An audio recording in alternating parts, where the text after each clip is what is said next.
England admired Duke Nathaniel Ashford as if fortune itself had chosen a human form. His estate stretched beyond distant hills, his name opened every door in London, and newspapers praised his judgment. Yet beneath that polished reputation lived a weakness. Nathaniel craved admiration more than truth. When praise surrounded him, he flourished. When doubt touched his pride, it festered.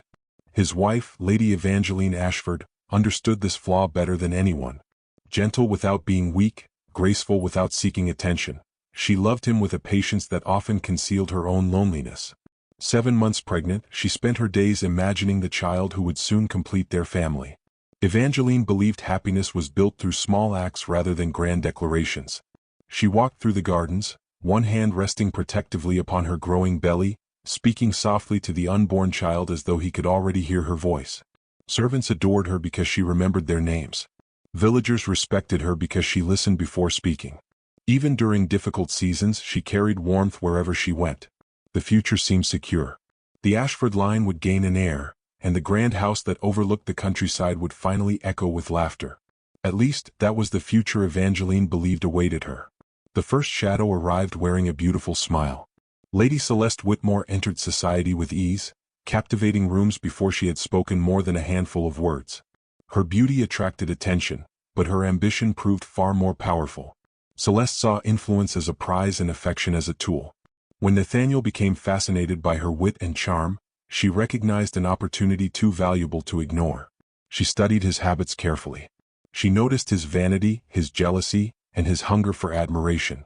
Unlike Evangeline, who loved him honestly, Celeste understood precisely how to manipulate the weaknesses hidden beneath his confidence. Over the following months, Celeste wove her deception. Anonymous letters began appearing in discreet locations. Rumors surfaced among aristocratic circles. Conversations stopped when Evangeline entered a room. Whispers followed her through corridors. Each forged message suggested secret meetings, forbidden affection, and betrayal.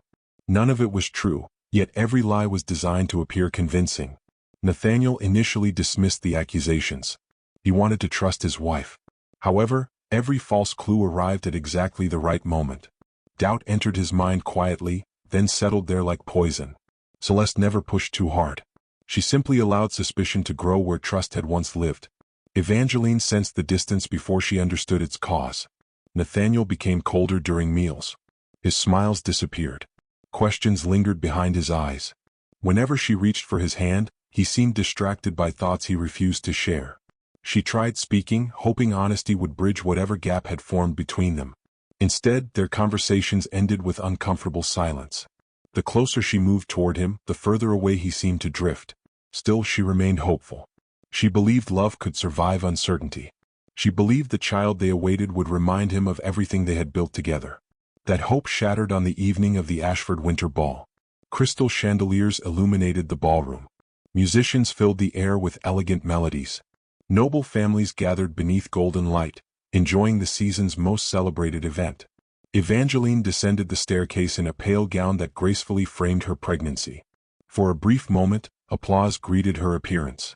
Then she noticed Nathaniel standing near the center of the room. His expression carried none of the affection she expected.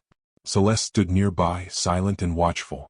An uneasy feeling tightened around Evangeline's heart before a single word had been spoken. Nathaniel raised a collection of letters before the assembled guests. His voice echoed through the ballroom with devastating clarity. He accused Evangeline of dishonoring their marriage. He claimed she had betrayed him. Shock rippled across the crowd. Evangeline stared at the papers, recognizing neither the handwriting nor the stories written upon them. She begged him to listen.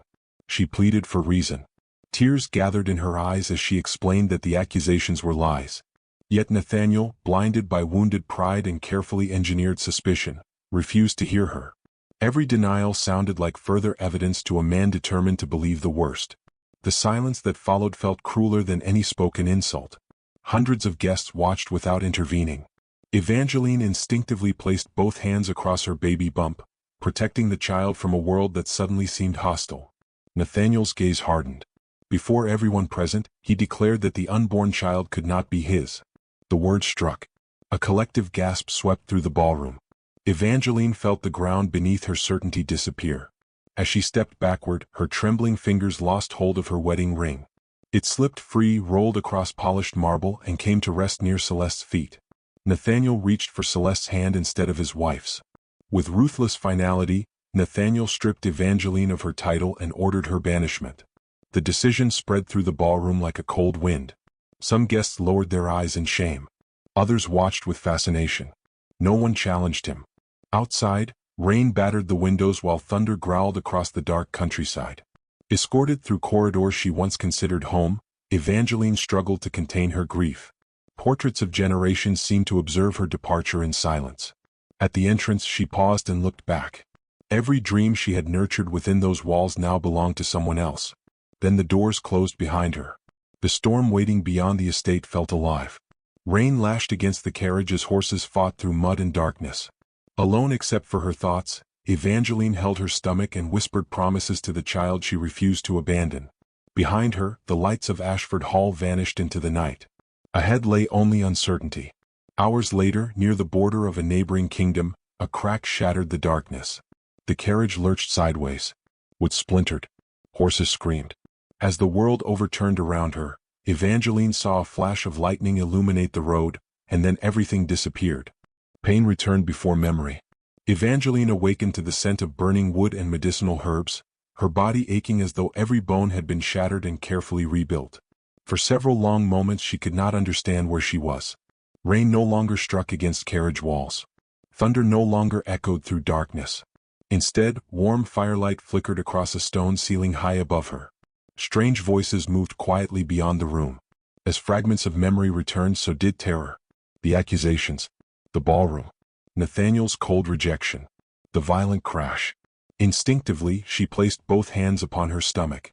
Relief washed through her when she felt movement beneath her trembling palms. A kindly physician noticed her awakening and immediately summoned attendants. Through their gentle explanations, Evangeline learned that royal guards from a neighboring kingdom had discovered the wreckage near dawn. The carriage had been destroyed beyond recognition.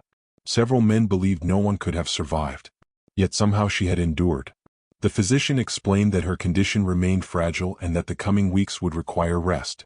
Evangeline listened politely, but her thoughts remained fixed upon only one concern. Her child still lived. Everything else felt insignificant compared to that miracle. Days passed beneath careful supervision.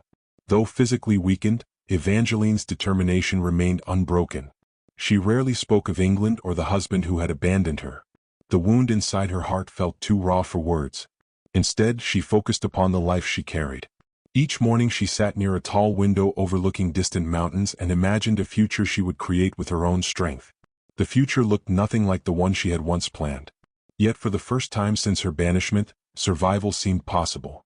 That fragile hope transformed into fierce purpose on a cold night several weeks later. Labor arrived suddenly and with merciless intensity. The palace corridors filled with hurried footsteps while physicians and attendants gathered around her. Hours stretched endlessly. Every breath demanded courage. Every wave of pain tested the limits of her endurance. Yet through exhaustion and fear, one thought remained constant. Her child had already lost enough before entering the world. He would arrive knowing he was loved. Just before dawn, a newborn cry pierced the silence. The sound changed everything. Tears streamed down Evangeline's face as attendants placed the infant into her arms. He was small, warm, and impossibly perfect. Tiny fingers curled around her hand with surprising strength. Looking into his eyes, she felt a bond deeper than grief, stronger than betrayal, and brighter than every sorrow she had endured. She named him Leo. The name felt simple and strong, carrying the promise of courage. Pressing her forehead gently against his, she whispered a vow. No matter what happened, he would never grow up believing himself unwanted. The cruelty that had broken one generation would end with her. Word of the child's birth soon reached the ruler of the kingdom, an elderly queen whose health had begun declining with age. Curious about the foreign noblewoman rescued from the storm, she requested a meeting. Evangeline arrived carrying Leo in her arms, expecting nothing more than polite conversation. Instead, the encounter would alter the course of her life forever. The queen greeted her with kindness rather than authority. Years of responsibility had softened her features without diminishing her dignity. As they spoke, the older woman seemed unusually attentive to small details. Her eyes lingered upon Evangeline's face. She studied certain expressions and mannerisms with growing fascination. Then her gaze settled upon a necklace partially hidden beneath Evangeline's dress. Everything changed. The queen stared as though she had seen a ghost. With trembling hands, she asked permission to examine the necklace. Confused but cooperative, Evangeline removed it and placed it into the woman's waiting palms. Silence filled the room. The queen's eyes widened. Moisture gathered at their corners. She carefully traced the ancient crest engraved into the metal. Then she began to weep. The necklace carried the symbol of a royal bloodline thought lost forever. Within days, forgotten records were retrieved from archives untouched for decades. Elderly witnesses were summoned. Histories buried beneath secrecy resurfaced piece by piece. Evangeline found herself surrounded by scholars, advisors, and nobles searching for answers. At first the revelation seemed impossible. Yet each discovery connected perfectly with the next. Names aligned. Dates matched. Testimonies confirmed what no one had dared imagine. Many years earlier, a conspiracy had nearly destroyed the royal family. During the chaos, an infant granddaughter of the king had vanished. Loyal supporters secretly removed the child from danger and concealed her identity to protect her life. Only a handful of people ever knew the truth. Most died believing the bloodline had ended forever. That missing child was Evangeline. The revelation shattered everything she believed about herself. She had spent years thinking she belonged nowhere. First she had lost her parents. Then she had lost her marriage, her title, and her home. Now history itself seemed to reach across decades and claim her. The truth frightened her. It also awakened something unexpected. For the first time, the loneliness she had carried since childhood began to make sense. She had not been abandoned by destiny. She had been hidden from it. As months passed, Evangeline slowly embraced her new reality. The queen guided her through traditions, laws, and responsibilities. Meanwhile, little Leo became a source of joy throughout the palace. Servants smiled whenever he entered a room. Guards competed for opportunities to carry him through the gardens. Even hardened advisors softened in his presence. Despite his youth, he possessed an unusual gentleness that seemed to draw people toward him. The kingdom watched mother and son with growing affection. Yet affection alone could not answer the question looming over the future. The elderly queen's health continued declining. Advisors worried about stability. Citizens whispered about succession. Everyone understood that a decision approached. One morning, the royal court assembled beneath towering banners and stained glass windows glowing with sunlight. Nobles filled the chamber. Military leaders stood at attention. The queen slowly rose from her throne and called Evangeline forward. Leo rested peacefully in his mother's arms as hundreds of eyes followed their approach. The aging ruler removed the crown that had guided the kingdom for decades and held it before the court. Her voice remained steady despite the emotion shining within her eyes. Then she announced that the lost heir had been found, and that Queen Evangeline's reign would begin soon. 3 years transformed the world that had once seemed determined to destroy Evangeline. The frightened woman who had been cast into a storm no longer existed. In her place stood Queen Evangeline I, a ruler whose quiet strength reshaped an entire kingdom. Her coronation had inspired hope, but her actions earned devotion. Rather than surrounding herself with luxury, she immersed herself in the lives of her people. She traveled through villages, listened to farmers, spoke with widows, and visited hospitals. Every problem she witnessed became a responsibility she refused to ignore. The kingdom responded to her compassion with fierce loyalty. New schools appeared in towns that had never possessed a single classroom. Hospitals expanded beyond major cities. Orphanages received royal support and careful oversight. Opportunities reached families who had previously been forgotten. Evangeline understood suffering because she had survived it herself. The pain she carried became the foundation of her leadership. Instead of allowing heartbreak to harden her heart, she transformed it into purpose. People across Europe began speaking about the remarkable young queen. Neighboring rulers sought alliances. Her kingdom, once overlooked, became a rising power guided by intelligence rather than fear. Yet among all her achievements, nothing brought Evangeline greater pride than her son. Leo had grown into a bright and curious child. Though only 3 years old, he possessed a gentleness that reminded many of his mother. Palace servants adored him. Citizens smiled whenever they caught sight of him during public appearances. Unlike children raised entirely within privilege, Leo was encouraged to understand the lives of ordinary people. Evangeline often brought him along during visits to schools and charitable institutions. She wanted him to recognize that a crown existed to serve rather than command. One autumn afternoon, Leo accompanied her to an orphanage newly opened under royal sponsorship.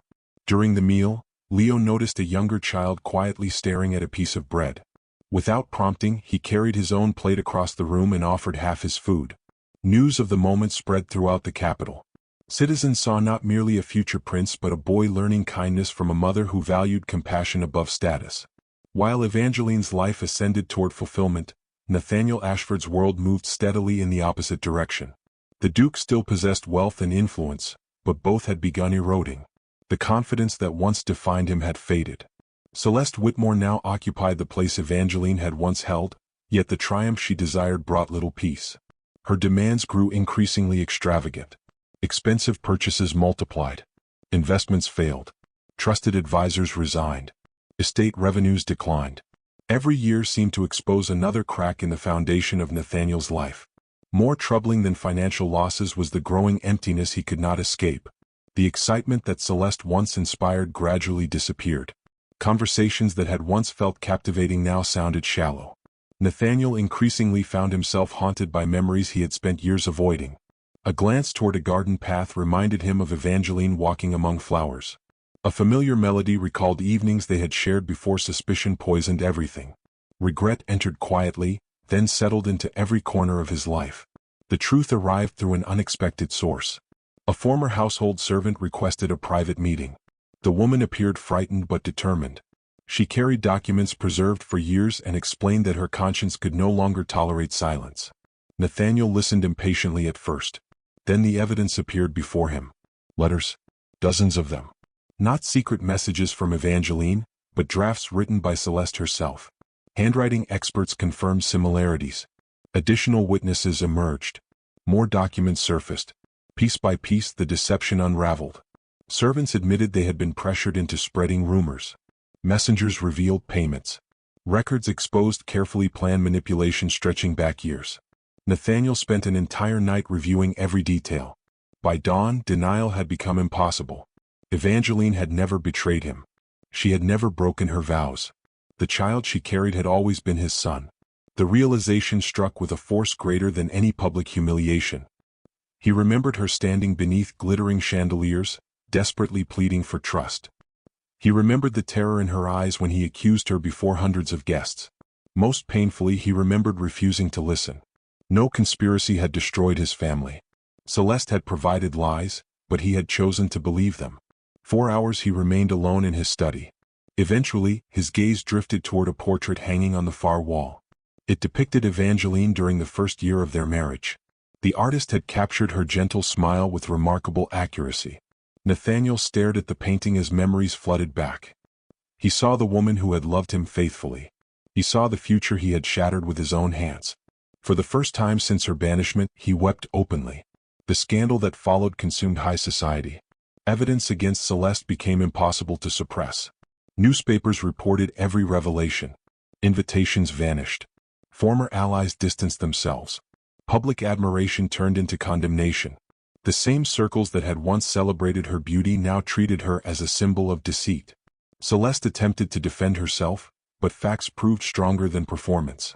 Her influence collapsed almost overnight. Yet her downfall brought Nathaniel no satisfaction. Exposing the truth could not return 3 lost years. It could not erase the image of a pregnant woman forced into a storm. It could not restore a child's first steps, first words, or first laughter. Every revelation deepened the weight of what he had lost. Weeks later, while reviewing correspondence, Nathaniel received a diplomatic announcement from abroad. He unfolded the document with little interest. Then he noticed the royal seal. Queen Evangeline, I would soon arrive in England for an official state visit. Nathaniel read the announcement again and again, scarcely breathing. Somewhere beyond the sea lived the woman he had wronged and the son he had never known. As the paper trembled in his hands, one terrible thought eclipsed all others. In only a matter of days, he would finally stand before the family he had destroyed alone. England had welcomed kings, emperors, and foreign dignitaries before, but rarely had a royal visit inspired such anticipation. Weeks before Queen Evangeline's arrival, newspapers filled their pages with stories celebrating her remarkable reign. Citizens admired her reforms. Politicians praised her wisdom. Aristocrats who once dismissed her kingdom now competed for invitations to the official ceremonies. Across London, streets were decorated with banners, musicians rehearsed for grand processions, and servants prepared estates for distinguished guests. Yet beneath the excitement surrounding the visit existed another story, one far more personal and painful. Nathaniel Ashford could think of little else. The announcement of Evangeline's arrival had transformed his days into a restless torment. Sleep abandoned him. Meals went untouched. Every passing hour carried him closer to a confrontation he both feared and desperately desired. 3 years earlier he had cast his pregnant wife into a storm. Now she was returning not as a disgraced duchess but as a queen admired throughout Europe. He replayed that final night endlessly in his mind. The accusations, the tears, the ring slipping from her finger. Each memory felt sharper than the last. Most painful of all was the knowledge that somewhere beside her stood his son. Nathaniel often found himself wondering what Leo looked like. Did he have Evangeline's eyes? Did he laugh easily? Did he know the truth about his father? Every question deepened his regret. He understood that no apology could erase the past. Yet a small part of him hoped for an opportunity to speak, if only once. The day of the state arrival finally came. Thousands gathered along London's grand avenues. Nobles filled balconies overlooking the route. Children sat on their parents' shoulders hoping for a glimpse of the celebrated queen. Golden sunlight spilled across the city as military units lined the streets in perfect formation. Trumpeters stood ready near the palace gates while royal guards polished their armor until it gleamed like mirrors. Nathaniel joined the assembled dignitaries within the palace courtyard. Around him, conversations buzzed with excitement. Diplomats discussed trade agreements. Noble women admired the queen's reputation. Courtiers speculated about the future of European politics. Nathaniel heard almost none of it. His attention remained fixed upon the palace entrance. Then the trumpets sounded. Their powerful notes echoed across the city. The crowd erupted into applause as the royal procession entered the courtyard. Magnificent horses pulled an ornate carriage adorned with royal emblems. Guards rode alongside in ceremonial armor. Sunlight reflected from polished gold and silver, creating the impression that the entire procession carried its own radiance. The carriage slowed. Silence gradually settled over the gathering. For one suspended moment, it seemed the entire kingdom held its breath. Then the door opened. Queen Evangeline stepped into the light. Gasps spread through the crowd. Nathaniel felt the air leave his lungs. She looked nothing like the broken woman he remembered from that stormy night. Time had refined her strength rather than diminished it. The uncertainty that once haunted her eyes had been replaced by calm confidence. A magnificent crown rested upon her dark hair. Elegant royal garments flowed behind her. Yet her greatest transformation was invisible. She carried herself with the quiet authority of someone who no longer needed anyone's approval. The crowd immediately bowed. Foreign ambassadors lowered their heads. Nobles curtsied. Even powerful men accustomed to commanding respect seemed humbled by her presence. Nathaniel remained frozen. For years he had imagined this moment. None of those imaginings prepared him for reality. Then another figure appeared beside her. A small boy stepped from the carriage. The resemblance struck Nathaniel instantly. Leo possessed Evangeline's warmth, but certain features reflected the Ashford family unmistakably. The shape of his face, the color of his eyes, even the curious way he surveyed the crowd reminded Nathaniel of childhood portraits he had seen throughout his life. His son. The realization shattered whatever composure remained. Nathaniel stared as Leo walked beside his mother with surprising confidence. The child showed no fear of the enormous crowd. Instead, he smiled and waved politely, earning delighted cheers from the gathered citizens. People adored him immediately. The official ceremonies proceeded toward the palace ballroom. For Evangeline, every step carried hidden meaning. The ballroom awaiting her was the same one where her life had once been destroyed. The same chandeliers hung from the ceiling. The same marble floors reflected the light. The same aristocratic families filled the room. Yet everything had changed. 3 years earlier, she had stood there alone while society watched her humiliation. Now those same people lined the entrance and bowed as she passed. Some could not even meet her gaze. Others looked visibly ashamed. Evangeline noticed their discomfort but felt no triumph. The wounds of the past no longer controlled her. She had spent years building something greater than revenge. As she entered the ballroom, conversation ceased entirely. Every eye followed her movement through the hall. The atmosphere felt almost unreal. Nathaniel stood among the guests. For a moment their eyes met. The room disappeared. Neither spoke. Neither needed to. Within that brief silence existed 3 years of regret, survival, heartbreak, and transformation. Nathaniel slowly lowered himself onto one knee. The gesture shocked many observers. Once among England's proudest noblemen, He now bowed before the woman he had discarded. Leo watched the scene with innocent confusion. He tugged gently on his mother's sleeve. "Mother," he asked softly, "why is that man crying?" The question struck Nathaniel harder than any accusation. Evangeline looked down at her son before turning her gaze toward the kneeling Duke. There was no hatred in her expression, no cruelty, no desire to humiliate him, only quiet understanding. "Sometimes," she replied gently, "people realize too late what truly mattered." The words lingered throughout the ballroom. Nathaniel lowered his head. For the first time, he understood that forgiveness and reconciliation were not the same thing. Evangeline continued walking. She passed him without anger, without bitterness, without stopping. That simple act carried more power than any revenge could have achieved. By evening, the entire kingdom spoke about the queen's dignity. Yet Nathaniel could think only of the distance separating him from the family he had lost. Long after the celebrations ended, he sat alone and composed a formal request. His hands trembled as he signed it. The letter contained no excuses, no demands, and no expectation of mercy. It contained only a humble plea for one private audience with Queen Evangeline. When the request was finally delivered to the royal residence, Nathaniel stared into the darkness and waited, knowing that her answer might determine the rest of his life. The answer arrived the following morning. Nathaniel Ashford was granted his audience. The message contained only a time and location. Nothing more. No indication of forgiveness. No hint of welcome. No promise that the meeting would bring anything except honesty. Yet as Nathaniel read the letter, he felt a mixture of fear and gratitude unlike anything he had experienced before. For 3 years he had lived with the consequences of a single terrible decision. Now fate had offered him one opportunity to face the woman whose life he had shattered. That evening he entered a private chamber within the royal residence. The room reflected Evangeline perfectly. It was elegant without excess, refined without arrogance. Tall windows overlooked moonlit gardens. A fire burned quietly in the hearth. The atmosphere felt calm, almost sacred. Evangeline stood near the window. For a moment neither spoke. The silence carried memories too heavy for words. Nathaniel looked at her and saw every version of the woman he had known. He saw the young bride who had trusted him completely. He saw the pregnant wife he had condemned before strangers. He saw the mother who had survived alone. And he saw the queen who now commanded the respect of nations. The contrast filled him with shame. Finally he lowered his gaze. "I was wrong," he said. The words sounded painfully small. "I was wrong about everything." Evangeline remained silent. Nathaniel continued. There would be no excuses, no attempts to shift blame, no effort to lessen his guilt. He confessed how pride had blinded him, how jealousy had poisoned his judgment, how easily he had believed lies because those lies appealed to his wounded vanity. He admitted that Celeste had deceived him, but he refused to hide behind that fact. "I made the choice," he said quietly. "I chose suspicion over trust. I chose my pride over my wife. I chose lies over truth." His voice faltered. "And because of that, I lost my family." For the first time since entering the room, Evangeline spoke. "You lost much more than that." Nathaniel looked up.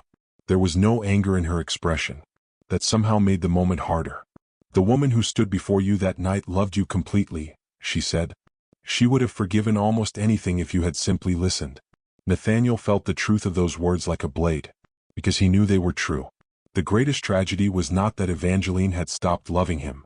The greatest tragedy was that he had destroyed the love while it still existed. Tears filled his eyes. "I am sorry," he whispered. "I know that apology changes nothing. I know I do not deserve forgiveness. But if I spend the rest of my life regretting what I did, it will still be less than what I owe." For several moments Evangeline studied him. Then she spoke the words that would remain with him forever. "The greatest punishment was never losing me." Nathaniel's breath caught. It was becoming the man who could. The room fell silent. The meaning settled slowly. She was right. Losing her had been devastating. But understanding exactly why he had lost her had been worse. For 3 years he had awakened every morning knowing that his suffering came not from bad luck or betrayal, but from his own choices. That knowledge had followed him everywhere. It had become part of him. Evangeline moved toward the fireplace. "I spent a long time asking why," she said. "Why my marriage ended. Why my child would grow up without a father. Why my life had to be broken apart." Nathaniel listened carefully. "At first I wanted answers. Then I wanted justice. Eventually I realized something important." She met his gaze. If I allowed bitterness to guide me, then the people who hurt me would continue controlling my future. Nathaniel understood. She had not survived through revenge. She had survived through purpose. I do not hate you, she continued. That ended long ago. The statement surprised him. Not because he expected hatred, but because he realized she was telling the truth. Hatred required emotional attachment. The queen standing before him had moved beyond that. She had built a life larger than her wounds. I forgave you years ago, she said. Not for your sake. For mine. Nathaniel closed his eyes. The words hurt. Yet they also brought peace. For the first time, he understood that forgiveness did not mean restoration. Some bridges, once burned, could never be rebuilt exactly as they were. The conversation eventually turned toward Leo, the child neither of them could ignore. Nathaniel's expression softened immediately. I would like to know him, he admitted. If he wishes it. The answer mattered. Evangeline nodded. That choice belongs to Leo. No manipulation. No pressure. No commands. Only freedom. Nathaniel accepted it instantly. For perhaps the first time in his life, he understood that love could not be demanded. It had to be earned. Several days later, Leo learned the truth. The conversation took place privately. Evangeline explained who Nathaniel was. She explained the mistakes of the past without filling the story with bitterness. She told the truth honestly but gently. Leo listened carefully. When she finished, the boy remained thoughtful. Is he sorry? He finally asked. Yes, Evangeline answered. Very sorry. Leo considered this for a long moment. Then he asked a question only a child could ask. Can people become better? Evangeline smiled softly. Yes. Then maybe he can. The answer marked a beginning. Not a miracle. Not instant reconciliation. A beginning. Over the following months, Nathaniel visited whenever Leo felt comfortable. The meetings were simple. They walked through gardens, read stories, fed horses, spoke about ordinary things. Nathaniel never tried to buy affection, never demanded trust, never asked for more than Leo wished to give. Slowly, a relationship formed. Fragile at first, then stronger. Each small moment became precious.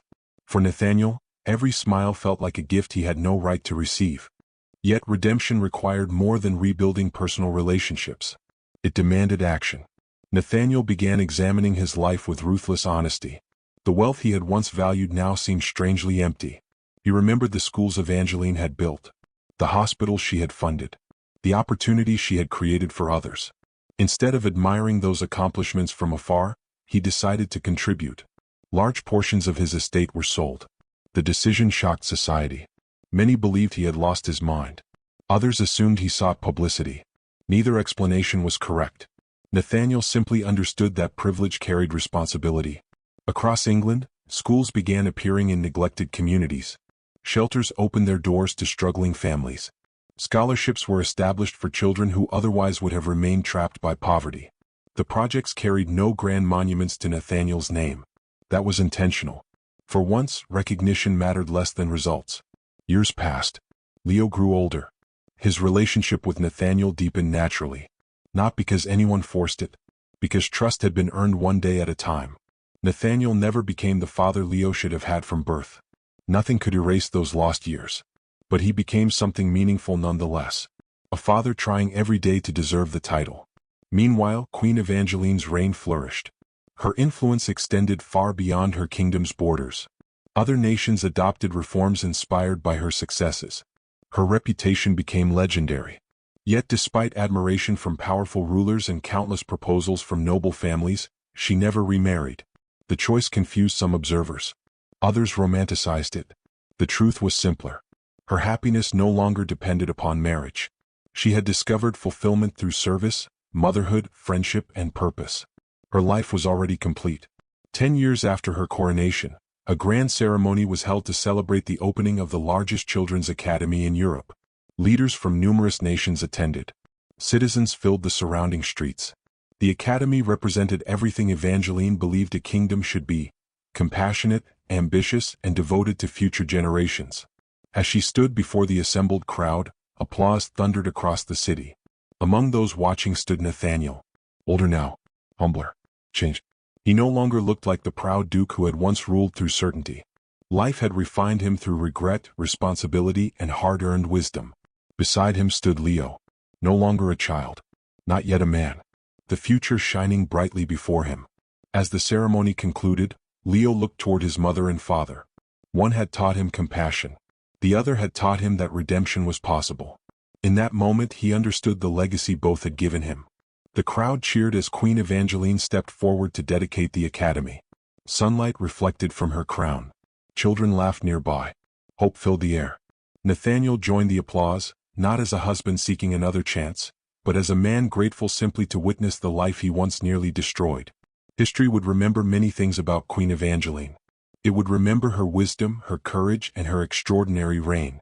But above all, it would remember that when betrayal tried to define her, she chose something greater. She transformed heartbreak into purpose, suffering into compassion, and loss into a legacy that changed countless lives. And while the Duke never won back the woman he lost, he earned something he once thought impossible: the chance to become a better man, and the privilege of watching his son inherit a future built not upon power but upon love.